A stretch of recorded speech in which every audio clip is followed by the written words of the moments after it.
2004 to 2007 while I was commander there. Because I have seen firsthand how they operate and how they operate as a destabilizing force in the region. And it's been mentioned here that our country gave its word to protect the members of the MEK that were in Iraq. It was the American military that made that commitment for our country. And I will tell you, it galls me every day that I think about it, and I realize that we can't deliver on what we promised. And the American military likes to keep its word. You think about it, the Middle East is in flux from Pakistan to Morocco. In the Levant, the Syrian civil war is entering its fourth year. 170,000 people have been killed. 3 million have been made refugees. Sectarian violence still goes on significantly in Iraq and also in Lebanon. And Iran is a major destabilizing factor in each of those three countries. And if the nexus between terrorism, weapons of mass destruction, and regional instability is important, and cyber warfare is a significant threat, Iran is a negative factor in each one of those four. When I went into Iraq in the summer of 2004, I knew Iran was going to be a significant player. They share a border with Iraq. Over time, I came to see the Iranians employing a three-pronged approach. And I've seen them do the same thing in other places. First, they work to gain political influence by providing financial support to political parties and to political leaders. There was common cause here, and they have significant influence, and they gained significant influence in Iraq as a result of that. Secondly, they had a softer side. They burnished their image a bit by and trying to win Iraqi public support with economic assistance, by providing economic assistance, particularly in the southern part of the country. And they did it directly themselves, much like we do sometimes with the Agency for International Development, but they also did it through Iraqi political parties. And third and last, they fostered instability in Iraq through the training and equipping of terrorist organizations. And this is the one that had the most impact on me. And I came to see over time a very close connection between the Quds Force, which is the extraterritorial arm of the Revolutionary Guards, and the Iraqi militias. And we got our first hint of this really about 30 days after I got there. And as we were going back through our reviews, lo and behold, we found intercepts from a Quds Force operative who was calling back and reporting on events in Najaf directly to Quds Force headquarters in Iran.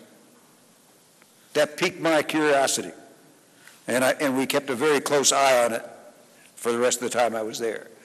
Where we really saw Iran's hand, though, was after the bombing of the Al-Askari Mosque in Samra, a northern city in Iraq, in February of 2006. The Shia militia took to the streets, and the more they operated, the more we operated against them, and the more weapons caches we found, and those weapons that we found clearly came from Iran. There was a particularly lethal improvised explosive device that needed a manufacturing tooling capability that didn't come from Iraq. It could only have come from Iran. There was a state-of-the-art rocket-propelled grenade that would penetrate the armor on our biggest tank. And the boxes we found with ammunition were in Farsi. It was clear. And by the middle of 2006, there was no doubt that the Iranian regime was training and arming Iraqi militia and terrorist organization, no doubt.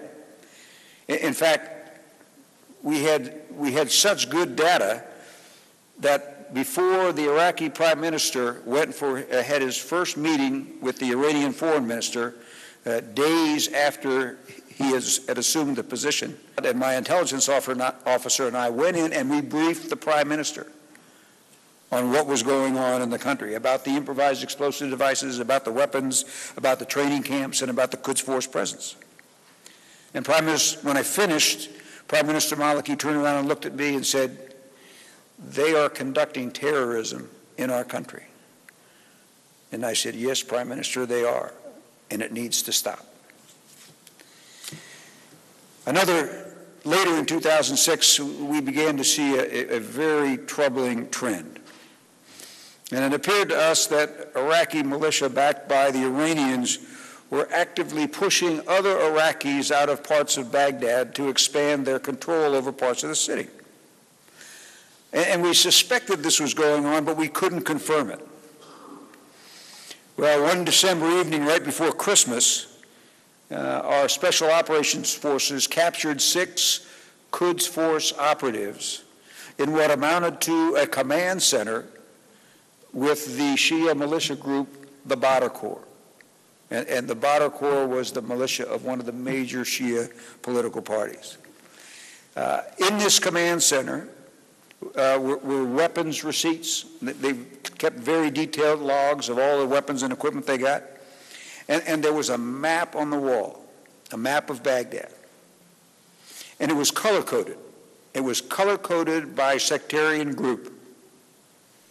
And there were arrows showing the plan, which was to move basically the Sunni and the Christians out of parts of Baghdad so that they could be occupied by the Shia militias. This confirmed everything that we had been thinking, and it was immediately clear to me that the Iranian regime was directly and purposely fomenting sectarian violence to destabilize Iraq. There was no doubt. So what did I take from all this? 4 things about the way Iran operates are crystal clear to me. 1, the Iranian regime has and will continue to use terrorism to accomplish their political objectives. That's a given. Secondly, the Iranian role in training and in equipping the Iraqi militias was a major factor in sustaining sectarian violence in Iraq from 2006 to 2008, and frankly, it continues today. And as I mentioned earlier, they're doing the same type of thing in Syria and in Lebanon. Third, because of this direct role that they had, they are directly responsible for the deaths of hundreds of coalition forces and thousands of Iraqis. The Iranian regime is responsible. And so I conclude that they richly deserve the label of state sponsor of terrorism that they have so well earned. I've come to believe that we can count on this regime to continue to foster regional instability, and I'm not going out on a limb here because they're doing it today in Iraq and Syria and Lebanon. I believe that an Iran with nuclear weapons would present an unacceptable threat not only to the region, but to the entire international community. And I can think of no other case in which organized democratic resistance against a regime is so warranted and so necessary. I'd like us to talk just for a minute about the MEK. That's an important element of this resistance. I was in Iraq in 2004 when we granted them protected status. And over the almost 3 years I was there, we closely monitored the behavior of the MEK at Camp Ashraf. I had 2-star generals visiting Camp Ashraf weekly, and they would report to me weekly on what was going on there. I can tell you that we never had a problem, and the entire time I was there, Camp Ashraf was very, very uneventful. And so I watched with dismay in 2009, in 2011, and in 2013 as the men and women that we vowed to protect were savagely attacked. And savagely attacked after the United Nations, after the Iraqi government, and after the U.S. government had agreed that the MEK must be protected and resettled. We must ensure the protection of the MEK as long as they are in Iraq and until they're resettled. The MEK has consistently upheld their end of the bargain, and we owe them their safety and their future.